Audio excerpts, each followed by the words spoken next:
আগের সময় যেমন স্বৈরাচারী কায়দায় শিক্ষকদেরকে পিটিয়েছে, বর্তমানে স্বৈরাচারী কায়দায় এইভাবে পুলিশেরা প্রশাসন আমাদের শিক্ষকের উপরে আমাদের নির্যাতন করা হয়েছে।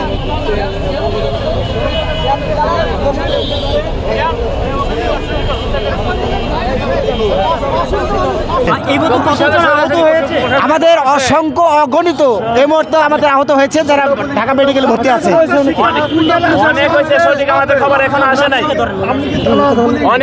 অনেকেই মেডিকেলে ভর্তি, এখনো সঠিক খবর আসে না। আমি নিজে প্রায় শতাধিক হইতে পারে, কিন্তু সঠিক বলেছে না। মেডিকেল খবর আসতে পারে বলতে পারবো। একমাত্র কারণে পুলিশের লাঠিচার্জ এবং মায়ের টিয়ারশেলের কারণে এবং ওই যে ফাঁকা গুলিতে সাউন্ড গ্রেনেডের কারণে আমাদের এক ব্যক্তির 2 পা পুড়ে গেছে, ওইখানে বসা আছে। তো পুলিশের এই মারাত্মক আক্রমণের কারণে আমরা এইভাবে আহত হয়েছি, যেটা এই দেশে এখন হইতে পারে না, হওয়ার সম্ভাবনা কখনো কাম্য করে। মারা গেছে খবর আসতেছে 2 জন মারা গেছে, কিন্তু আমাদের কাছে এখনো আমরা যেহেতু তাদের কাছে যাইতে পারি নাই, সঠিক খবরটা পরে জানাবো কতজন কি অবস্থা এখনো সঠিক জানাতে পারতেছি। শিক্ষকদেরকে ব্যাপকভাবে পিটানো হয়েছে। আমাদের এই শিক্ষকদেরকে এই কনকনা শীতের মধ্যে জল কামান মারা হয়েছে। আমাদের অনেক শিক্ষিকা বোনেরা তারা তাদের শিশু বাচ্চা নিয়ে এসেছিলেন, শিশু বাচ্চাদেরকে শিক্ষিকারা তাদেরকে লাঠির লাঠি দিয়া এই পুলিশেরা পিটানো হয়েছে। আমরা স্পষ্ট বলতে চাই, ইবতেদায়ী শিক্ষকরা বাসি আসে নাই, তারা এই দেশের নাগরিক, তারা এই দেশের শিক্ষক। রাষ্ট্রের নিয়ম মেনে প্রাইমারি থেকে হাই স্কুল পর্যন্ত সকল প্রতিষ্ঠানের শিক্ষকের ন্যায় তারা রাষ্ট্রীয় বিধি নিয়ম মেনে তাদের শিক্ষকরা পেশার দায়িত্ব পালন করে যাচ্ছেন। তারা 40 বছর বেতন না পায় তাদের পরিবার পরিজনকে সাথে নিয়ে তারা মানবতার জীবনযাপন করতেছেন। সেই মানবতার জীবনযাপনের অবস্থান থেকে তারা তাদের পরিত্রাণ করার জন্যই আজকে রাষ্ট্র প্রধানের দায়িত্ব তিনি আছেন প্রধান উপদেষ্টা মহোদয়। ওনার কাছে তারা আমাদের এই শিক্ষকরা ওনার শরণাপন্ন হয়েছিলেন, হওয়ার চেষ্টা করেছিলেন।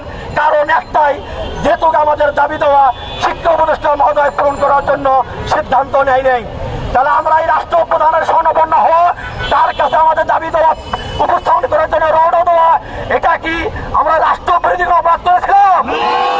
আর রাষ্ট্রবিরোধী অপরাধ যদি হয়ে থাকে তাহলে আমরা 1 সপ্তাহ আগে যে কর্মসূচি করে দিয়েছিলাম, তাহলে আমাদের দায়িত্বপ্রাপ্ত শিক্ষা উপদেষ্টা, দায়িত্বপ্রাপ্ত শিক্ষা মন্ত্রণালয় সচিব মহোদয়, শিক্ষার সাথে সংশ্লিষ্ট তারা বিগত দিনে আমাদেরকে আহ্বান করলো না কেন?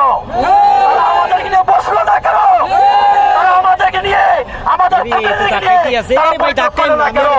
না করে তারা বিগত 40 বছরের শিক্ষকদের পেশায় স্বীকৃতি সম্মান তো দিলই না, বরং তাদের অধীনস্থ বাইরে দিয়ে আমাদেরকে শিক্ষকদেরকে পিছানো হইল।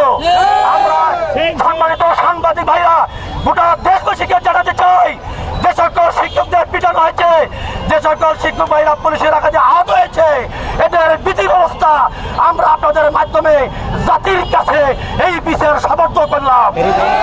আর আমি চেয়ারম্যান হিসেবে এখানে বলতে চাই, যেহেতু আমরা এটা আমাদের অধিকার, এটা আমাদের মানবাধিকার লঙ্ঘন করা হয়েছে, আমাদের এটা সাংবিধানিক অধিকার।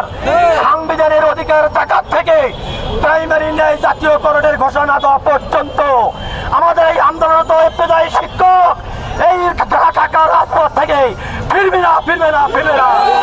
আমরা পুলিশ বাহিনীর পিটুনি খেয়েছি, আমার শিক্ষক শিক্ষিত ভাইয়েরা আহত হয়েছে, আরো আমরা পিটুনি খাবো, আমরা আরো আহত হবো।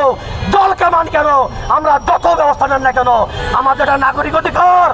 আমাদের ছাত্র জনতার বিপ্লবের মধ্য দিয়ে বর্তমান সরকার অন্তর্বর্তীকালীন সরকার দায়িত্ব পেয়েছেন, সেই আমাদের ভাই ভাইস্তা নাতির প্রতি তাদের রক্তের মূল্যায়ন কোথায় গেল?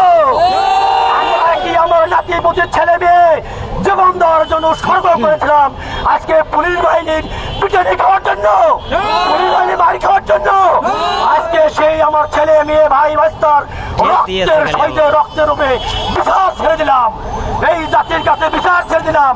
ছাত্র জনতা বিপ্লব রাজনৈতিক ভিত্তির উপর এই আমার বিচার ছেড়ে দিলাম। এই জন্য আজকে সম্মানিত সাংবাদিক ভাইরা আছেন, আপনারা অবশ্যই দেখেছেন, নিশ্চয়ই দেখেছেন, আপনারা বিগত দিনেও জানেন এই আন্দোলন আজকে নতুন আন্দোলন নয়।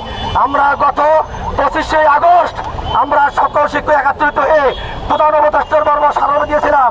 সেই দিন প্রধান উপদেষ্টার অফিস সহকারী উনি আমাদেরকে সময় নিয়েছিলেন 1 মাসের জায়গায় আজকে 6 মাস অতিবাহিত হয়েছে, কিন্তু সরকারের পক্ষ থেকে আমরা কোনো সাড়া পাই নেই। বিধায় আমরা এই আজকের এই কর্মসূচি আমরা আগে ঘোষণা দিয়ে সিদ্ধান্ত নিয়েছি।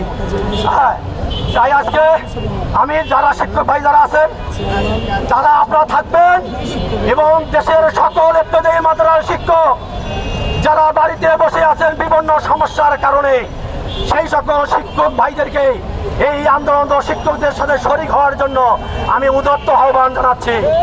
সম্মানিত শিক্ষক ভাইরা, সাংবাদিক ভাইরা যারা আছেন, আপনারা বিগত দিনেও সহযোগিতা করেছেন, আজকেও সহযোগিতা করছেন আমাদের পাশে থেকে। আগামী দিনেও সহযোগিতার উদাত্ত আহ্বান জানিয়ে আমি আমার বক্তব্য শেষ করছি। আমি কাজী মুখলিসুর রহমান, চেয়ারম্যান, স্বতন্ত্র ইবতেদায়ী মাদ্রাসা শিক্ষক বোর্ড, আপনাদের অসংখ্য ধন্যবাদ।